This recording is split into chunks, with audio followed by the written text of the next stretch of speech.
Hi అండి, welcome to Sowju's food and fashion. ఈ వీడియోలో మీకు ఇన్స్టెంట్గా ఉలవచారుని ఇంట్లోనే చాలా ఈజీగా ఎలా చేసుకోవాలో చూపిస్తాను. ఉలవచారు అంటే ఇష్టం లేని వాళ్ళు ఎవరు ఉండరండి. ఒకసారి టేస్ట్ చేస్తే మనకు మళ్ళీ మళ్ళీ టేస్ట్ చేయాలనిపిస్తుంది, అలాగే చేసుకోవాలనిపిస్తుంది.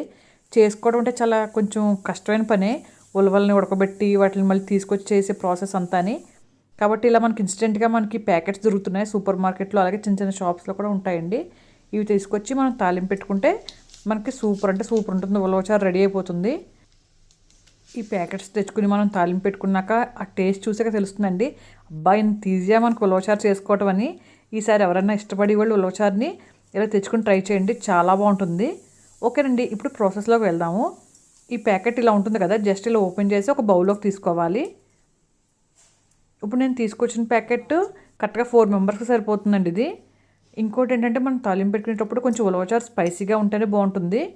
ఇంకా దీంట్లో వాటర్ ఏమీ యాడ్ చేయక్కర్లేదు, జస్ట్ మనం ప్యాకెట్ తీసుకొచ్చి బౌల్లోకి వేసుకున్నాం. ఇప్పుడు ఇందులోకి ఒక ఉల్లిపాయని, చిన్న ఉల్లిపాయని చిలికిలా చేసుకోవాలి. అలాగే 4 పచ్చిమిర్చి, కొంచెం కరివేపాకు కావాలి. స్టవ్ ఆన్ చేసుకుని దానిపైన ఒక ప్యాన్ పెట్టుకోవాలి. ప్యాన్లోకి 2 స్పూన్స్ ఆయిల్ వేసుకోవాలండి. ఆయిల్ కొంచెం వేడైన తర్వాత అందులోకి ఒక 1/2 టీ స్పూన్ ఆవాలు వేసుకోవాలి. ఒక 1/4 టీ స్పూన్ జీలకర్ర వేసుకోవాలి. ఇవి రెండు కొంచెం వేగుతుండగా అందులోకి 4 వెల్లుల్లి రెబ్బలు వేసుకోవాలండి. వెల్లుల్లి రెబ్బలు కొంచెం దంచి వేసుకోవాలి. వెల్లుల్లిపాయలు కూడా కొంచెం వేగిన తర్వాత అందులోకి 3 ఎండుమిరపకాయలు తుంచుకుని వేసుకోవాలి.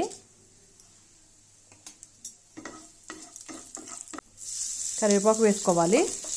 కరివేపాకు కూడా కొంచెం బాగా వేగిన తర్వాత ముందుగా మనం కట్ చేసి పెట్టుకున్న ఉల్లిపాయ ముక్కలు, పచ్చిమిర్చి ముక్కలు కూడా వేసేసుకోవాలండి ఇందులోకి. వీటిని మనం ఎక్కువసేపు మగ్గించక్కర్లేదు. ఉల్లిపాయలని మనం కూరల్లో మగ్గించుకుంటాం కదా, అలాగ అక్కర్లేదండి. జస్ట్ ఒక 2 నిమిషాలు మగ్గించుకుంటే సరిపోతుంది. అవి కొంచెం మనకు మెత్తబడితే చాలు ఉల్లిపాయ ముక్కలు.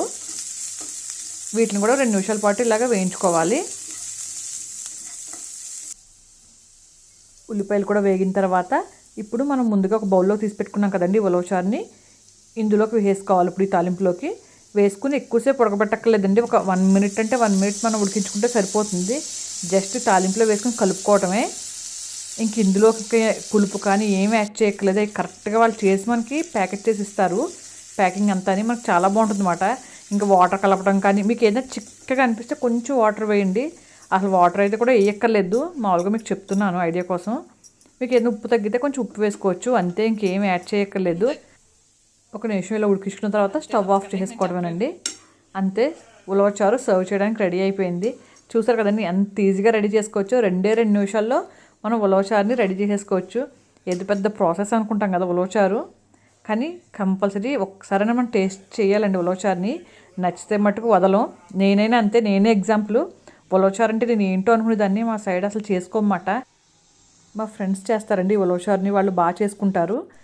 వాళ్ళు చేసుకున్నప్పుడు నాకు ఇస్తారన్నమాట. నేను కూడా అలా టేస్ట్ చూసి నాకు బాగా నచ్చి నేను చేయటం స్టార్ట్ చేశాను. ఉలవచారు అయితే రెడీ అయిపోయిందండి. ఇలాగా మనం అన్నంలో కలుపుకుని తినచ్చు.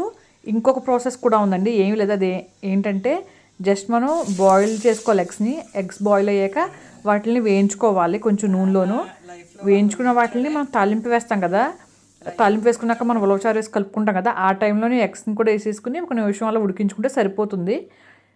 ఉలవచారులో ఎగ్స్ కాంబినేషన్ కూడా బాగుంటుందండి. ఎగ్స్ ఇష్టపడిన వాళ్ళు నేను ముందు చెప్పినట్టు జస్ట్ మామూలుగా తాలింపులో వేసుకుని అన్నంలో కలుపుకోవచ్చు.